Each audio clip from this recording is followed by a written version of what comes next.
এই গোলাপজামুন মিষ্টিগুলো বানানোর জন্য লাগবে না ছানা, লাগবে না গুঁড়ো দুধ, শুধুমাত্র হাফ কাপ আটা আর লিকুইড দুধ দিয়েই তৈরি করে দেখাবো নরম তুলতুলে রসে টইটম্বর গোলাপজামুন মিষ্টি রেসিপি।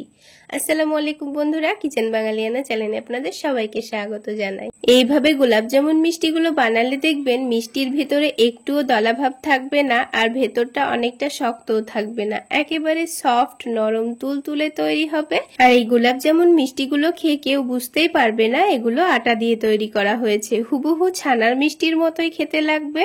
চলুন তাহলে কিভাবে মিষ্টিগুলো তৈরি করে নিচ্ছি ঝটপট দেখে নিই। তো সবার প্রথমে কড়াইয়ের মধ্যে অল্প একটু পানি নিয়ে নিয়েছি। এবার এখানে আমুলের লিকুইড দুধ নিয়ে নেব। তো আমি এখানে 2 কাপ পরিমাণ দুধ নিয়ে নিচ্ছি।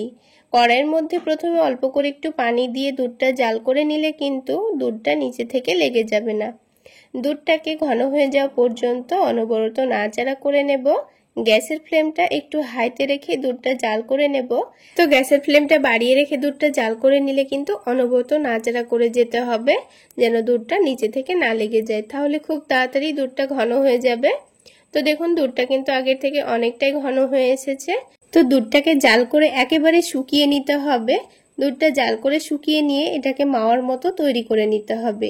তো যেহেতু আমি লিকুইড দুধ জাল করে নিয়েছি তাই মাওয়াটা কিন্তু এখানে অনেকটা পরিমাণই হবে। তবে গরুর দুধ জাল করে নিলে কিন্তু আপনারা অল্প করে গুঁড়ো দুধও অ্যাড করতে পারেন, তাহলে মাওয়াটা একটু বেশি পরিমাণে হবে। এবারে মাওয়াটা ঠান্ডা হয়ে গেলে আমি একটা মিক্সিং বোলের মধ্যে নিয়ে নিচ্ছি।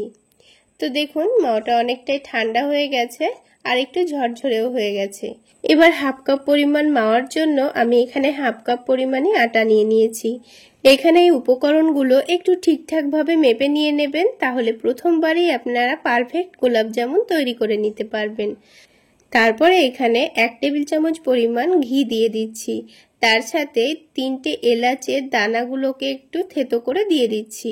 যেহেতু আমি আটার গোলাপজামুনগুলো তৈরি করে নিচ্ছি তাই এখানে অল্প করে একটু ফ্লেভারের জন্য এইভাবে আটার সঙ্গে এলাচের দানাকে একটু থেতো করে দিয়ে দিতে হবে, তাহলে খুব সুন্দর একটা ফ্লেভার আসবে। এবার এখানে অল্প করে একটু বেকিং সোডা নিয়ে নিয়েছি। এখানে আমি কোনো রকম বেকিং পাউডার দেব না, অল্প করে একটু বেকিং সোডাই দেব। আর দেখুন আমি অল্প করে নিয়ে এখানে 2 চিমটি মতো দিয়ে দিয়েছি, খুব বেশি আবার দেওয়া যাবে না, তাহলে মিষ্টিগুলো ভাজার সময় ফেটে ফেটে যেতে পারে। এবার সবকিছুকে একসঙ্গে ভালোভাবে মিশিয়ে নেব। তো সবকিছু ভালোভাবে মিশিয়ে নেওয়ার পর এখানে এই ডোটাকে একটু নরম করে মেখে নিতে হবে। তো সেই জন্য আমি এখানে 1/4 কাপ মতো দুধ নিয়ে নিয়েছি। তো যেহেতু এই ডোটাকে একটু নরম করে মেখে নিতে হবে তাই দুধটা অল্প অল্প করে বারে বারে দিয়ে ডোটা আমি মেখে নেব। আর এই দুধটা কিন্তু আগে থেকে জাল করে নিয়ে ঠান্ডা করে নেওয়া আছে। এবার বারে বারে অল্প অল্প করে দিয়ে ডোটা মেখে নিচ্ছি। তো এই ডোটা মেখে নেওয়ার জন্য আমার 1/4 কাপ দুধ লেগেছে, তবে আপনাদের কম বেশি লাগতে পারে। তো দেখুন 1/4 কাপ দুধ কিন্তু পুরোটাই লেগে গেছে। আর এই ডোটা দেখুন আমি কতটা নরম করে মেখে নিয়েছি। তো মিষ্টির ডো একটু নরম করে মেখে নিতে হবে, আপনারা দেখে নিশ্চয়ই বুঝতে পারছেন। তো এবার এই ডোটাকে আমি 5 মিনিটের মতো রেস্টে রাখবো। 5 মিনিটের মধ্যে ডোটা কিন্তু আগের থেকে অনেকটাই সফট হয়ে যাবে।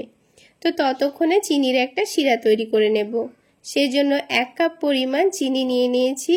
তার সঙ্গে আমি 1.5 কাপ পরিমাণ পানি দিয়ে দিচ্ছি।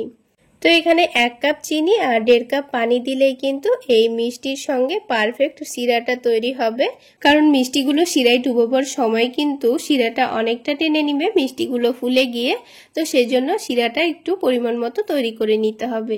তো ফ্লেভারের জন্য 2টো এলাচ আর কয়েকটা কেশরের ধাগা দিয়ে দিয়েছি। এবার এটাকে একটু ভালোভাবে ফুটিয়ে নামিয়ে নেব। শিরাটা কিন্তু খুব বেশি জাল করে ঘন করার দরকার নেই, খুব ভালোভাবে চিনিটা গলে গেলেই হয়ে যাবে। তো এখানে শিরাটা আবার অতিরিক্ত ঘন হয়ে গেলে কিন্তু মিষ্টিগুলোর মধ্যে রস ঢুকবে না, তাই একটু ফুটিয়ে নামিয়ে নিতে হবে, হালকা একটু চিটচিটে ভাব হলে হয়ে যাবে। এবারে শিরাটা নামিয়ে এখন এক সাইডে রেখে দেব। আর এদিকে 5 মিনিট হয়েও গেছে। এবার এই ডোটা থেকে কয়েকটা মিষ্টি তৈরি করে নেব। তো আপনারা যদি মিষ্টিগুলো ছোট করে তৈরি করতে চান তাহলে লেচিগুলো ছোট করে কেটে নেবেন। তো আমি মিডিয়াম সাইজের মিষ্টিগুলো তৈরি করে নেব। আর এই মিষ্টিগুলো একটু লম্বা লম্বা শেপে তৈরি করে নেব। তো আপনারা আপনাদের পছন্দ মতো শেপে মিষ্টিগুলো তৈরি করে নিতে পারেন। তো দেখুন বন্ধুরা, হাফ কাপ আটা থেকে কিন্তু 12টা থেকে 13টা মতো মিডিয়াম সাইজের মিষ্টিগুলো তৈরি হয়ে যাবে। তো আপনারা যদি একটু ছোট ছোট করে তৈরি করে নেন তবে কিন্তু 15 থেকে 16টা পর্যন্ত মিষ্টি তৈরি হয়ে যাবে। তো এবার আমি আপনাদের মিষ্টিগুলো তৈরি করে দেখিয়ে দিচ্ছি। দেখুন, হাতের মধ্যে একটু ভালোভাবে ঘুরিয়ে সফট করে এগুলোকে লম্বা শেপে তৈরি করে নিয়েছি। আর আপনারা যদি এগুলো গোল শেপে তৈরি করেন তবে গোল করে তৈরি করে নেবেন। আর লক্ষ্য রাখবেন মিষ্টিগুলো তৈরি করার সময় কিন্তু মিষ্টির মধ্যে একটুও যেন ফাটা ফাটা ভাব না থাকে, একেবারে সফট করে তৈরি করে নিতে হবে। তো দেখুন, একটা মিষ্টি কিন্তু আমাদের তৈরি করা হয়ে গেল। তো ঠিক একইভাবে আমি সবগুলো মিষ্টি তৈরি করে নেব। তো দেখুন, সবগুলো মিষ্টি তৈরি করা হয়ে গেছে। এবার এই মিষ্টিগুলোকে সাথে সাথে ভেজে নেব। ভেজে নেওয়ার জন্য প্যানের মধ্যে পরিমাণ মতো তেল দিয়ে দিচ্ছি। তো এখানে আমি সবগুলো মিষ্টি একসঙ্গে ভেজে নেব, তাই এরকম একটা প্যানের মধ্যে ভেজে নিচ্ছি। আর মিষ্টিগুলো ভাজার সময় অবশ্যই খেয়াল রাখতে হবে তেলটা যেন অতিরিক্ত গরম না হয়ে যায়, আবার অতিরিক্ত ঠান্ডাও না থাকে। তো দেখুন, মিষ্টিটা দেওয়ার সাথে সাথে একটু একটু হয়ে বুদবুদ হয়ে মিষ্টিটা ভাজা হবে। তো ঠিক এই রকম তাপমাত্রার তেলেই মিষ্টিগুলো দিয়ে দিতে হবে। অতিরিক্ত গরম তেলেও দেওয়া যাবে না, আবার অতিরিক্ত ঠান্ডা তেলেও দেওয়া যাবে না। তো সবগুলো মিষ্টি একসঙ্গে ভেজে নিচ্ছি। আপনারা চাইলে মিষ্টিগুলো দুই ব্যাচেও ভেজে নিতে পারেন। তো এখন কিন্তু মিষ্টিগুলোকে কোনো রকম খুন্তি দিয়ে নাড়াচাড়া করা যাবে না। তো প্যানের হাতলটা ধরে আমি এইভাবে করে একটু দুলিয়ে দিচ্ছি। তবে আপনারা ছোট চামচ দিয়ে তেলটাকে একটু বারবার করে নাড়াচাড়া করে দেবেন, তাহলেই হবে।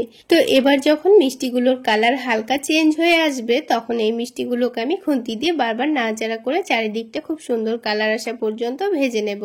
আর লো আঁচে ভেজে নিলে মিষ্টিগুলোর ভেতর পর্যন্ত খুব সুন্দর ভাজা ভাজা হবে, একটুও কাঁচা ভাব থাকবে না। এবার দেখুন, খুব সুন্দর একটা কালার চলে এসছে। এবার তেলটা ঝরিয়ে নিয়ে সাথে সাথে আমি শিরার মধ্যে দিয়ে দেব। আর শিরার মধ্যে দেওয়ার সময় কিন্তু অবশ্যই শিরাটাকে একটু হালকা গরম করে নেবেন, অতিরিক্ত গরম না, হালকা গরম করে নিলেই হয়ে যাবে। গরম গরম মিষ্টিগুলো তেল থেকে তুলে দিয়ে দিতে হবে, আর শিরাটা থাকতে হবে হালকা গরম। এবার একটু ভালোভাবে শিরার মধ্যে ডুবিয়ে দিচ্ছি মিষ্টিগুলোকে। এবার ঢাকনা দিয়ে ঢেকে 2 ঘন্টা মতো এইভাবে রেস্টে রেখে দিতে হবে। 2 ঘন্টা পর আমি আপনাদের দেখিয়ে দিচ্ছি। দেখুন বন্ধুরা, গোলাপ জামুনগুলো দেখতে কতটা লোভনীয় হয়েছে আর আগের থেকে কতটা ফুলে উঠেছে। তাহলে বন্ধুরা, আজকের এই আটার তৈরি গোলাপ জামুন রেসিপি আপনাদের কেমন লাগলো অবশ্যই কমেন্ট সেকশনে জানাবেন। আর ভালো লাগলে একটা লাইক শেয়ার করে দেবেন। আর আমার এই সহজ রেসিপিগুলো যদি ইউটিউব চ্যানেল থেকে দেখে থাকেন, চ্যানেলটি সাবস্ক্রাইব করে দেবেন। আর ফেসবুক পেজ থেকে দেখে থাকলে পেজটি ফলো করে দেবেন। এবার একটা গোলাপ জামুন আমি আপনাদের কেটে দেখিয়ে দিচ্ছি। ভেতরটা খুব সুন্দর রসও ঢুকেছে আর অনেকটা নরম তুলতুলেও তৈরি হয়েছে। আর এই গোলাপ জামুনগুলো খেলে কেউ বুঝতেই পারবে না যে এগুলো আটা দিয়ে তৈরি করা হয়েছে। তো দেখুন বন্ধুরা, কত সুন্দর কেটে গেল, আর ভেতরে কিন্তু একটুও দলাভাব নেই। একেবারে সফট নরম তুলতুলে, মুখে দিলেই মিশিয়ে যাবে, খেতে দুর্দান্ত হয়। একবার হলেও আমার এই রেসিপি ফলো করে গোলাপ জামুনগুলো বানিয়ে খেয়ে দেখবেন, দুর্দান্ত হয়। তাহলে বন্ধুরা, আজকে এই পর্যন্তই। সকলে অনেক বেশি ভালো থাকবেন, সুস্থ থাকবেন। দেখা হচ্ছে আরও একটি নতুন রেসিপি নিয়ে নেক্সট এপিসোডে।